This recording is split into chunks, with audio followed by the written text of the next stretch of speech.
आम्हाला समोरासमोर चौकशी करायची आहे असं सुद्धा तपास अधिकाऱ्यांकडून कोर्टासमोर सांगितलं जातंय। तर भोंदूच्या मोबाईलमधला डेटा रिकव्हर करण्यात आलाय।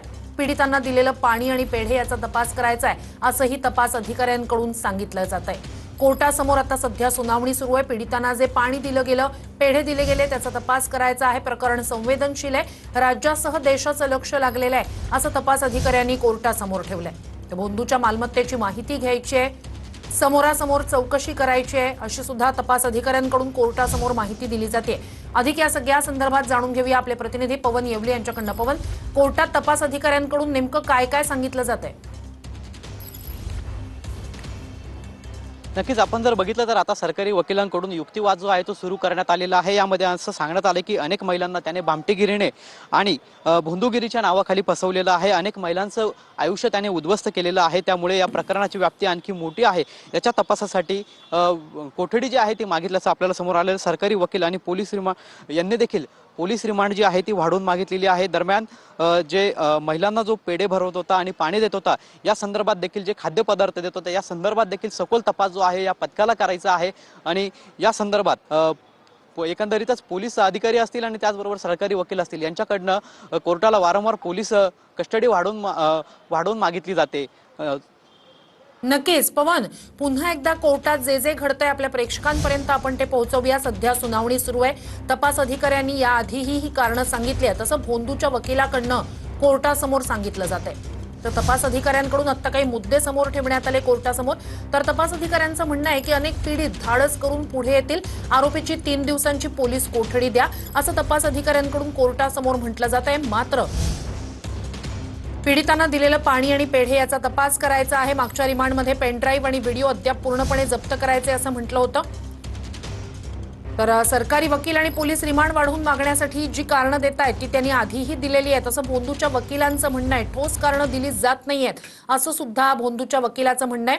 मागच्या रिमांडमध्ये पेनड्राईव्ह व्हिडिओ अद्याप पूर्णपणे जप्त करायचे आहेत असं म्हटलं जात होतं।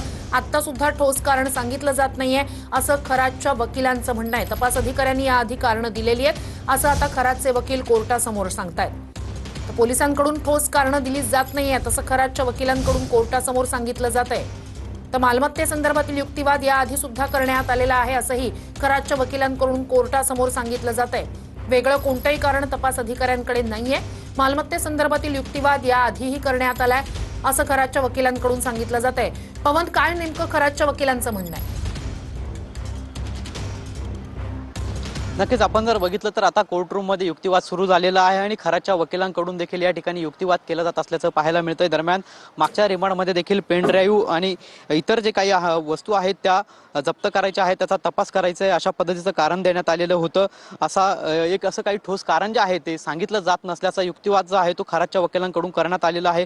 वेगळं काही कारण नाहीये, त्यामुळे कोठडी मिळू नये अशा पद्धतीचा जो एकंदरीतच युक्तिवाद आहे तो खराच्या वकिलांकडनं केला जातोय। मात्र सरकारी वकील देखील आपल्याला या ठिकाणी आपली बाजू जी आहे ती भक्कमपणे मांडत असल्याचं पाहायला मिळतं। श्रुती, जप्त मुद्देमाल असेल, पैसे, लॅपटॉप, एक मोबाईल जो आहे, काळ्या रंगाची रिव्हॉल्वर जी आहे ज्याचा रितसर परवाना आहे, जिवंत काडतुसं आणि वापरलेले सेल्स अशा गोष्टी मागे होत्या त्याच कोर्टासमोर ठेवल्या जात आहे। अशा पद्धतीचा जो युक्तिवाद आहे तो भोंदू खरातच्या वकिलांकडनं केला जात आहे। मागच्या वेळी जो युक्तिवाद जो सरकारी पक्षाकडनं केला जात होता तोच यावेळी देखील केला जातोय अशा पद्धतीचा जो सांगणं आहे ते कोर्टासमोर भोंदू खरातचे वकील व्यक्त करतायत।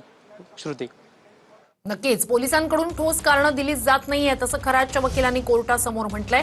जप्त केलेली बंदूक, लॅपटॉप, मोबाईल कोर्टासमोर ठेवण्यात आलेले आहेत। तर जप्त केलेली बंदूक, लॅपटॉप, मोबाईल कोर्टासमोर ठेवण्यात आले। महत्त्वाची घडामोड खरात प्रकरणी सुनावणी सुरू आहे। खरातच्या वकिलांचं म्हणणं आहे खरातकडे बंदुकीचा रितसर परवाना आहे। खरातकडे बंदुकीचा रितसर परवाना असल्याचं खरातच्या वकिलांकडून कोर्टासमोर सांगण्यात आलंय। खरातकडे बंदुकीचा रितसर परवाना आहे। मालमत्तेसंदर्भातील युक्तिवाद याआधीही करण्यात आलेला आहे असं खरातच्या वकिलांचं म्हणणं आहे। वेगळं कोणतंही कारण तपास अधिकाऱ्यांकडे नाहीये असं सुद्धा खरातच्या वकिलांकडून कोर्टासमोर म्हटलं जातंय। जप्त केलेली बंदूक, लॅपटॉप आणि मोबाईल कोर्टासमोर ठेवण्यात आलाय। उर्वरित तपासासाठी आरोपीच्या कोठडीची गरज नाही असं सुद्धा खरातच्या वकिलांचं म्हणणं आहे। उर्वरित तपासासाठी आरोपीच्या कोठडीची गरज नाही असं खरातच्या वकिलांकडून कोर्टासमोर सांगितलं जातंय। तर पुन्हा एकदा या सगळ्या संदर्भात अधिक जाणून घेऊया आपले प्रतिनिधी पवन येवले यांच्याकडनं। पवन, नेमकं आता खरातच्या वकिलांकडून अधिकची काय कोर्टासमोर त्या ठिकाणी युक्तिवाद केला जातोय।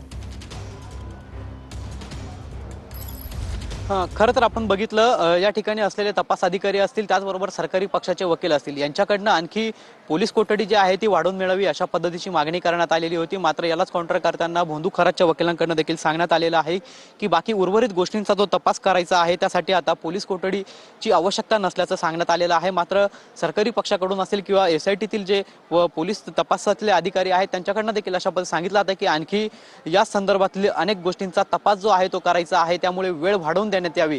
मात्र कुठेतरी भोंदू खरात याच्या वकिलांकडनं सांगितलं जातंय की या संपूर्ण गोष्टींसाठी पोलीस कस्टडीची आवश्यकता नाहीये, त्यामुळे कोठडी वाढवून देऊ नये अशा पद्धतीचं म्हणणं जो आहे तो न्यायालयासमोर मांडत असल्याचं समोर आलंय।